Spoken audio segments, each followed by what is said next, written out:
get this off my face and on what everybody really wants to see, which is the ship.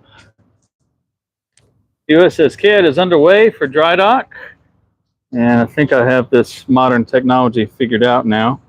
I apologize for the sideways view from a little earlier when we were casting off.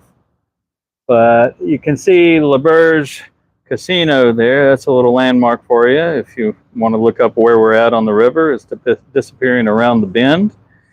And this is a perfect example of why it takes so long to get from point A to point B on the Mississippi River, why it's not just a straight shot down to the Gulf. The river meanders like a snake back and forth, east to west, the farther south you get.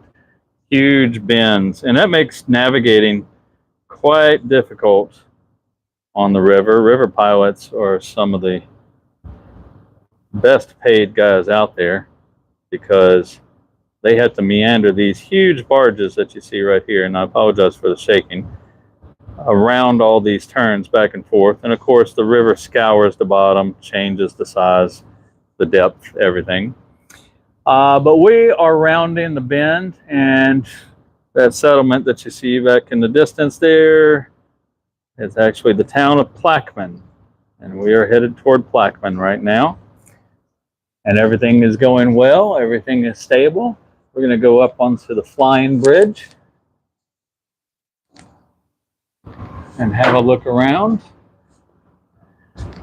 I think with this format, now the way I've got everything set up, I think I should be able to see any questions that anyone has.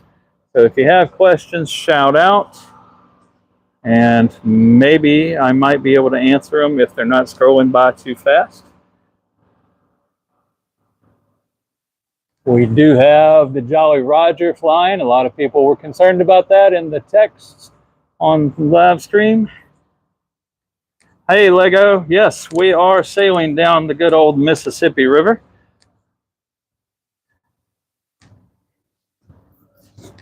We are making our way down the Mississippi to the mouth of the river, to the Gulf, and from there we will be going through the Gulf to the Houma Shipyards, ThomaSea.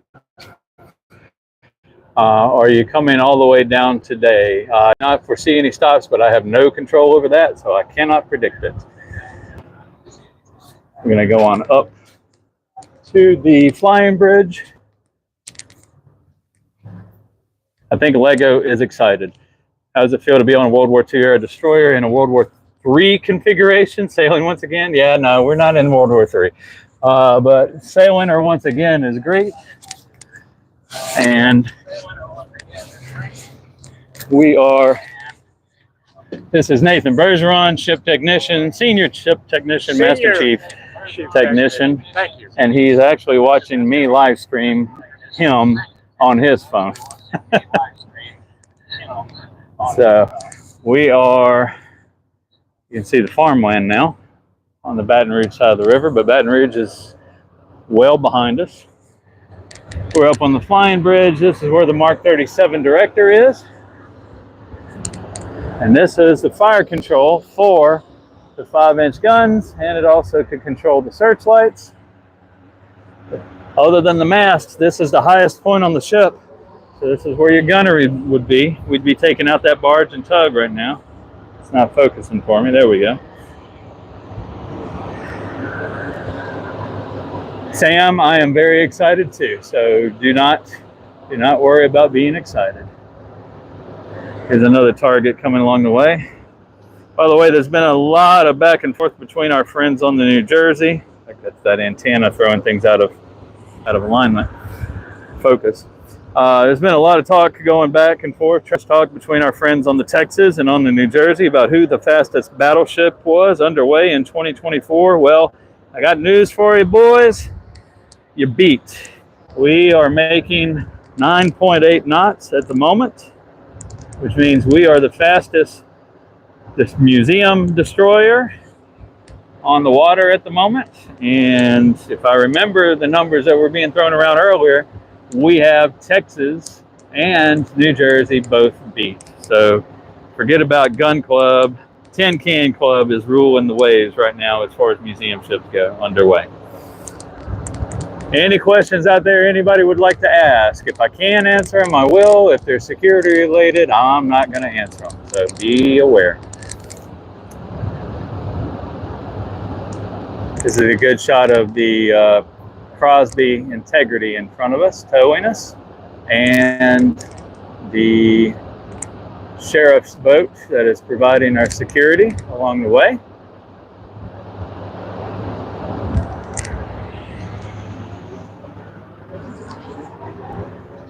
I cannot do these live streams for extended periods because I will run the batteries on the phone down. I am doing this from my phone, and someone was asking if we could have a continuous live stream over on Facebook, and I just don't have the battery power, and Nathan and I both have other duties that we have to do while we're underway. So these will be intermittent live streams. You see Crosby Big Eddie back in the back attached to our stern.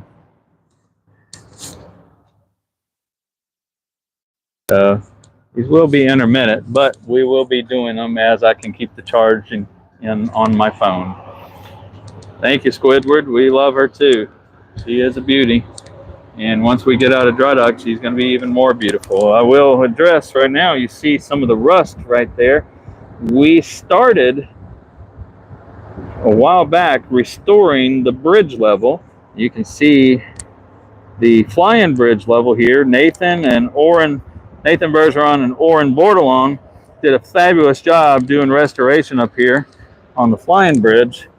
And we were working on the main bridge, the captain's bridge level, and we had it sanded down. Volunteers from the Church of Latter-day Saints, missionaries, were helping us all through the pandemic and afterwards, and they got 99% of the port side of the bridge finished.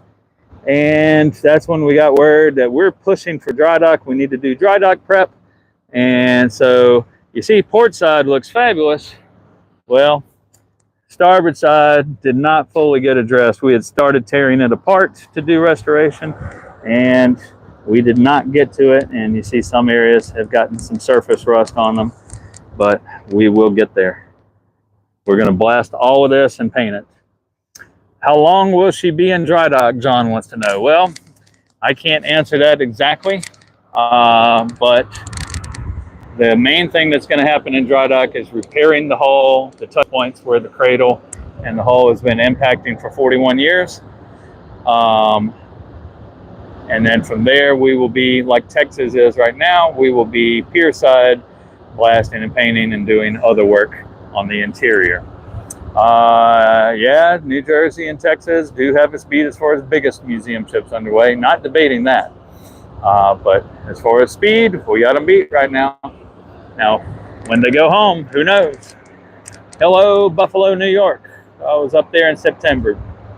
Wonderful place. Enjoyed y'all's ships. And Shane Stevenson is watching right now. This is going to be you in a little while, buddy. We look forward to seeing Sullivan's underway. We were hoping to have some people in the sheriff's boat today, but unfortunately that didn't pan out for one reason or another.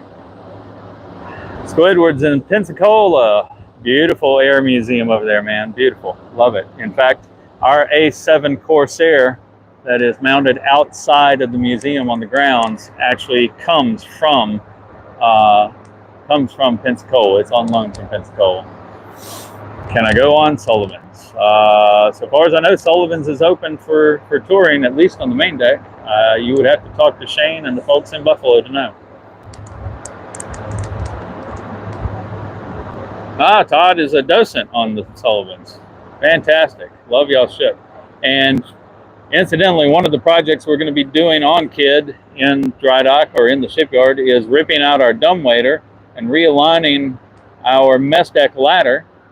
And the reason for that is we want to return her back to World War II status in that area and talk about the steward's mate's berthing, which was basically taken up by fire control equipment after the after desegregation in 1948 when KIDD came back out in 1951.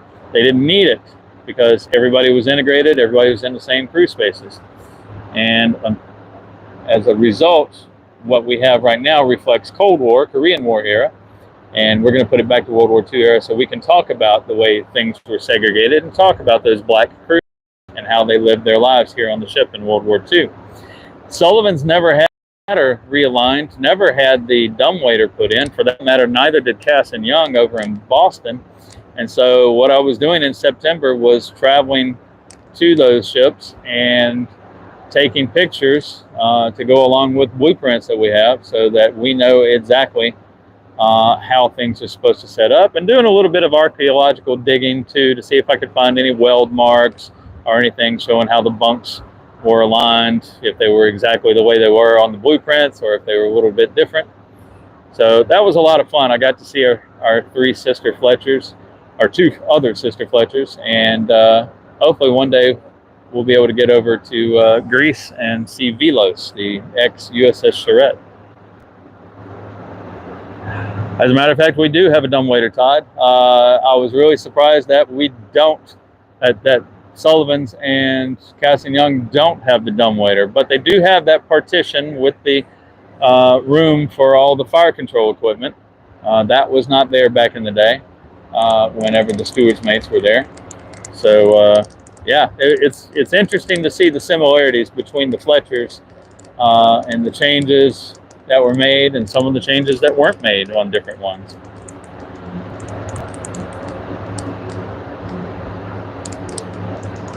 Yeah, Cass and Young and Sullivan's did both look very similar, very similar. Now, I've been living around Baton Rouge area for, Lord, I don't even know how many years now, since 1991 when I came to LSU for school.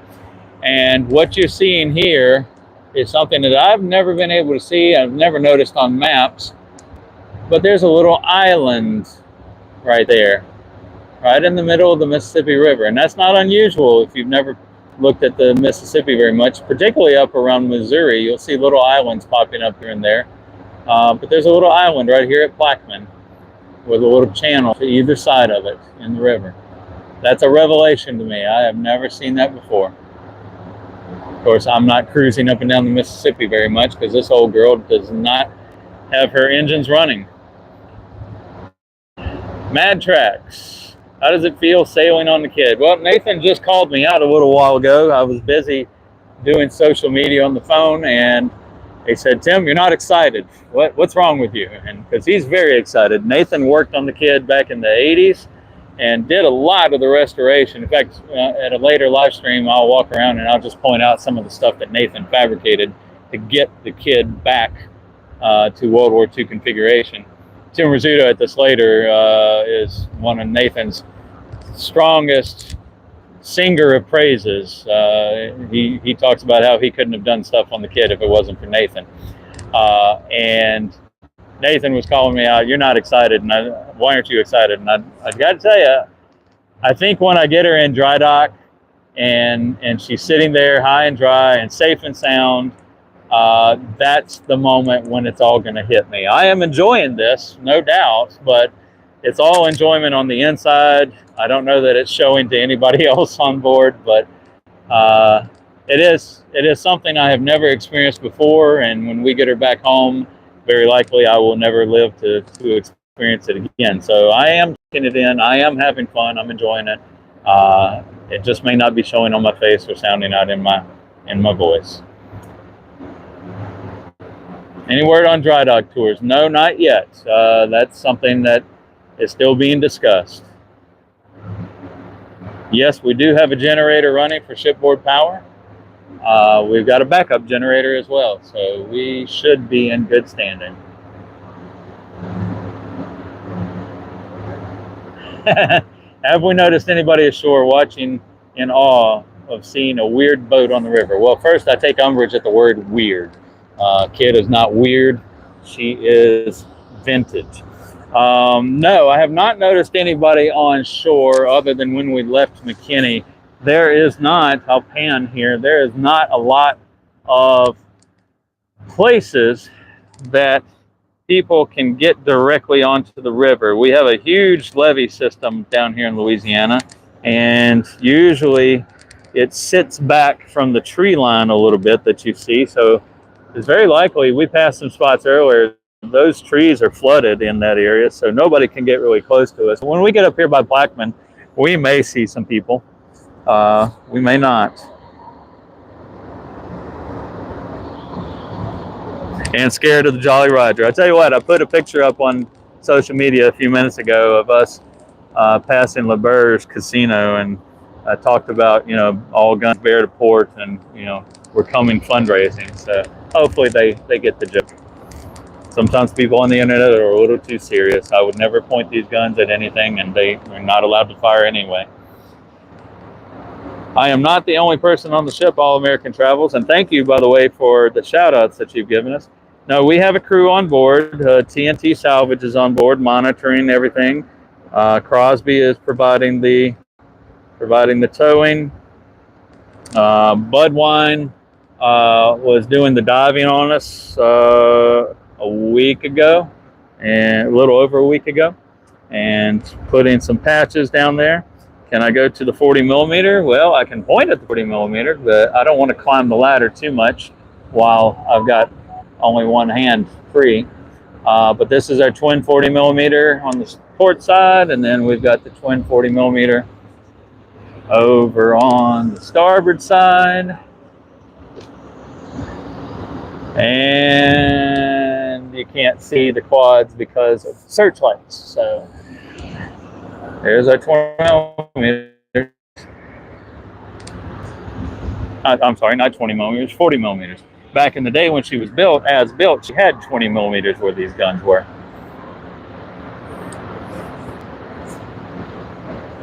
I do feel lucky. There's a lot of people that worked for us over the years that would love to be here. And unfortunately, we were restricted in the number of people that we could have on board. Everybody has to work. There's no pleasure riding, and I know a lot of people were kind of miffed about that, thinking that we could fundraise for that. But, you know, sometimes you got to do what's best for the ship.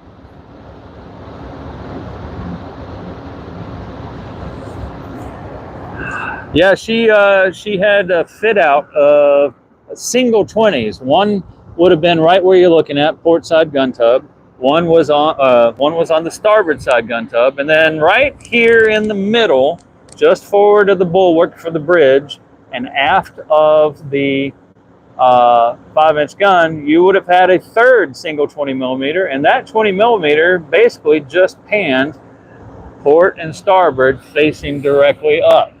And some of the sailors who were on a Fletcher in that configuration told me that when they fired that sucker, it rattled the teeth of everybody on the bridge and up on the flying bridge. I do know from talking with someone that the USS, I want to say USS Strong, didn't have it there. Instead, they had the platform right here coming off of the flying bridge above the captain's bridge. And, you know, each Fletcher is just a little bit different. John, you are correct. The insurance cost would have been prohibitive, and all sorts of other things that are involved in that. So I really thank you for understanding that. I'm amazed at this little island out here. I'm just fascinated with it. I don't know why. 175 Fletchers, correct, Todd? And only 4 left in the world. And we feel a little bit privileged with KIDD that we were able to find her. And unlike Sullivan's and Caston Young and Velos / Surrett, she had not been modified structurally on the top side so that we could bring her back to World War II status configuration. You know, a lot of ships have to be preserved as they were when you got them, when their retirement came along, because you just can't walk backwards. There's been so many modifications, but we were extremely fortunate with KIDD to be able to find it. Time frame for how long it'll take you to Houma. The last thing I heard was 3 days. So maybe pulling in Friday morning, maybe not. Depends on how things go. Traffic on the river will influence a lot.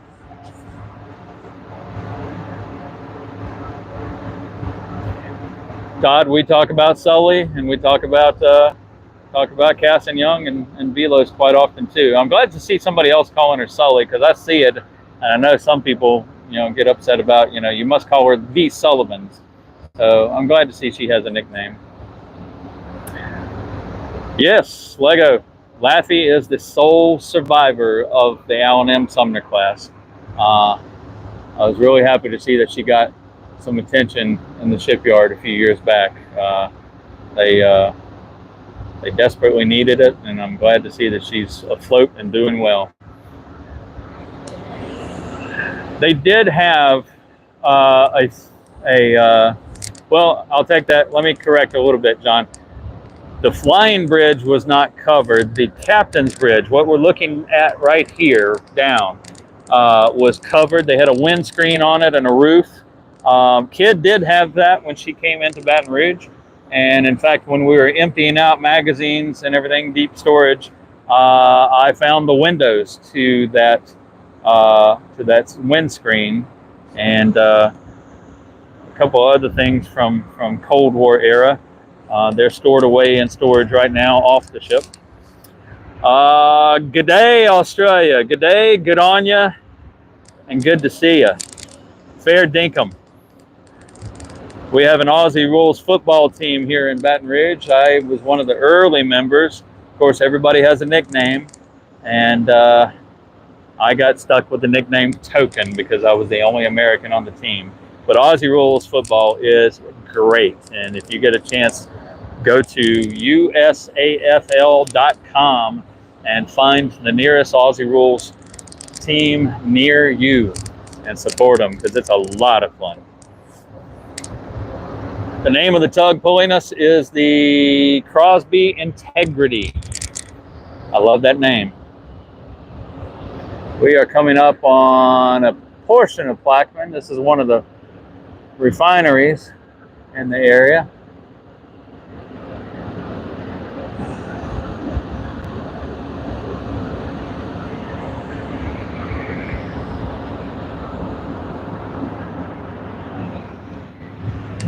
If I'm wandering around, I apologize. It's just, I don't want to go down the ladder one-handed while we're underway. And there's not much to look at on the Mississippi River when you're between these levees. You have to get right up next to a plant or one of the towns to see something. We do have somebody parked in a van out on shore, but I don't see anybody moving around. Oh wait, I do see somebody now. I think they're fishing. I don't think they're waiting for us.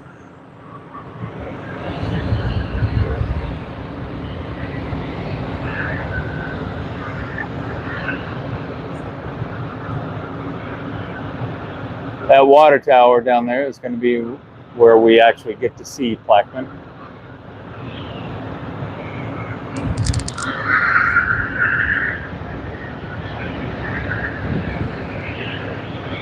After Plaquemine, I'm probably going to wrap it up for a little while, go take care of some other duties, eat some lunch, and charge my phone while I'm at it and answer some of the other social media.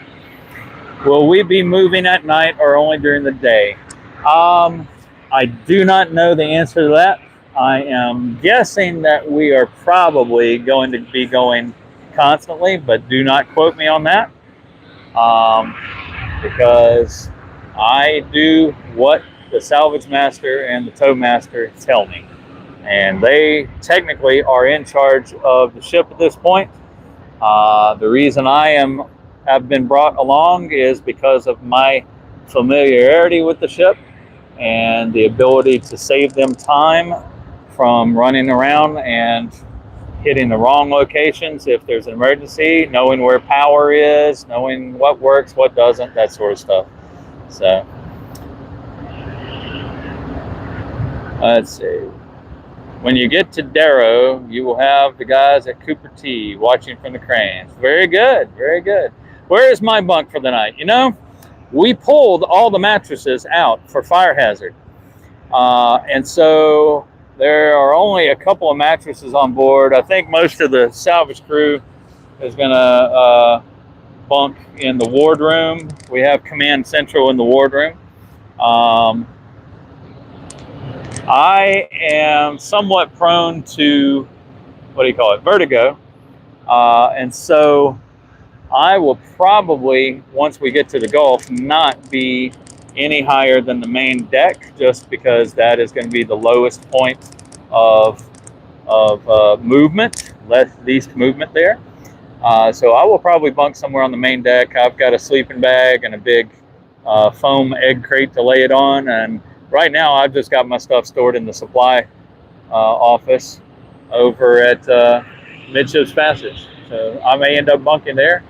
Who knows? We don't have any AC on board right now because we don't have any water coming in from off shore. Can all of our guns move? The 40 millimeters are having a lot of trouble, which is why we are working with another group to take them off in the shipyard, ship them to them, and let them restore them to operation. Not operation firing, but operation movement, training, and elevating. The 5 inches, 51, 52, and 54 can train and elevate in all directions. 53 can train in all directions. She can only elevate up to 35 degrees. From what I understand from past employees, they scavenged some parts there to make the other ones work.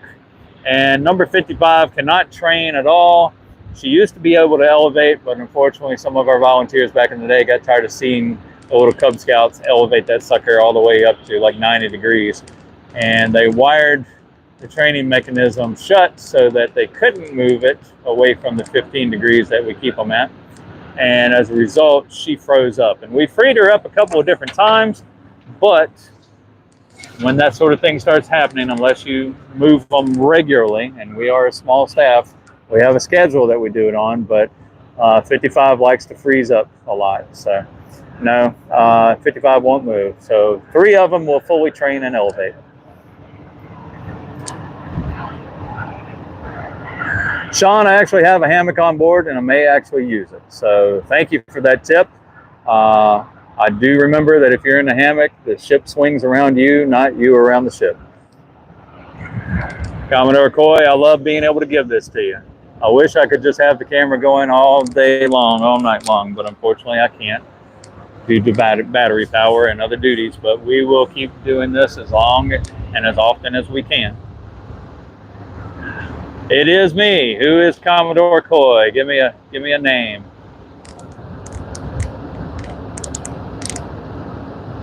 Ah, Captain. How are you, sir? We named the monkey Jack. For those of you that don't know, Commodore Coy has been with the KIDD for many, many years, been associated. He first came to us, I want to say, correct me if I'm wrong, Commodore, back in 2008, perhaps, when the HMS Bounty came for a port visit. And he portrayed Captain Jack Sparrow for us. And then we reached out to him again in 2016 to come and play Captain Jack when we had El Galeon, a Spanish galleon replica from Sevilla, Spain. And then he came back again for the Nina, which was another replica from Sevilla. Unfortunately, he didn't get to make it for the Trinidad in 2019. But long history between us. Good friend, good friend. Good to see you, my friend. Would it have been against the rules, laws to have my drone in the air to film or return to next spring to Baton Rouge? I don't think it's against the rules or the laws, but I am not familiar with FAA rules. The thing that I would caution you with, and we're filming a documentary as we speak. This stuff will probably be on the documentary, although they'll shut me up at some point and cut the audio. But we have somebody who is in a chase car with a drone, and they are going to be droning around us at some point. I haven't spotted them yet. Hunter Svatanix, I'm probably mangling his name. I'm sorry, Hunter. is our drone operator, and pretty much he checks in with the salvage master and the tow master and makes sure he doesn't do anything that would endanger or distract the folks on the tug, doesn't get anything that would interfere with the ship, and gives the ship a decently wide berth, tries not to cross over her. So check in with us before we come back up, and I can answer your questions more to the point, hopefully. Take care, Captain. We are drawing alongside of Plaquemine. You can't see anything because of all the trees. We're getting close to what I think is City Hall. I've been to Plaquemine probably 20 or 30 times, but I don't think I've ever actually set foot in City Hall. Haven't had a need to. Plaquemine actually is located at the mouth of Bayou Plaquemine, and they have, if you've never been down here, they have a historic lock. When they cut the bayou off from the Mississippi, they maintained one of their old docks from turn of the century, and by turn of the century I mean 1900 era. I have never taken the tour, and I am ashamed to say that, but I hear it is wonderful, and it's amazing to see the technology that they had to operate those locks back in the day. So if you get to New Orleans, please do so and see that. I am going to sign off at the moment because I have an incoming call that I need to answer. Folks, it's been a pleasure. We will see you further downriver.